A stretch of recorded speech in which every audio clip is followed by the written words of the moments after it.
Les images sont impressionnantes, mais les dégâts uniquement matériels. L'actualité en bref de ce mercredi, ce sont tout d'abord ces conditions de circulation particulièrement délicates en matinée sur l'ensemble des Vosges. Les pluies verglaçantes ont rendu les routes très glissantes et ont provoqué une dizaine d'accidents sur tout le département, majoritairement dans le secteur de la Plaine, dont certains ont nécessité l'intervention des sapeurs-pompiers, comme sur ces images à Valleroy-le-Sec.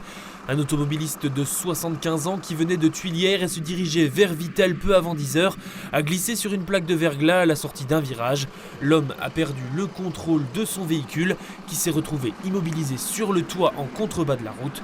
La victime n'a été que légèrement blessée. En passant sur les quais, le long de la Meurthe à Saint-Dié-des-Vosges, impossible de rater l'imposante structure qui prend forme à proximité de la piscine.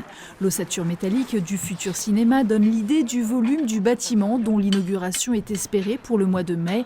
Les prochaines semaines seront consacrées à la toiture et au bardage. S'en suivra l'aménagement des 7 salles de Nova Ciné dont les volumes sont déjà visibles en s'approchant du chantier.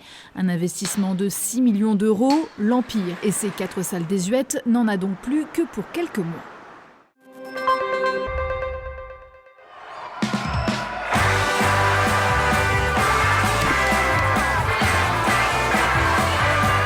On referme ces quelques infos en bref au pays des fausses baffes et du coup de la corde à linge. Ils ont fait leur grand retour sur l'emblématique scène de la Rotonde pour la 6e édition du Gala international de catch qui s'est déroulé ce week-end à Thaon-les-Vosges.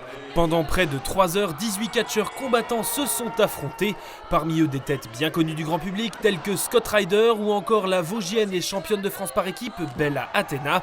Organisé par la Ligue nationale de catch, l'événement a fait le plein avec pas moins de 800 personnes autour et au-dessus du ring.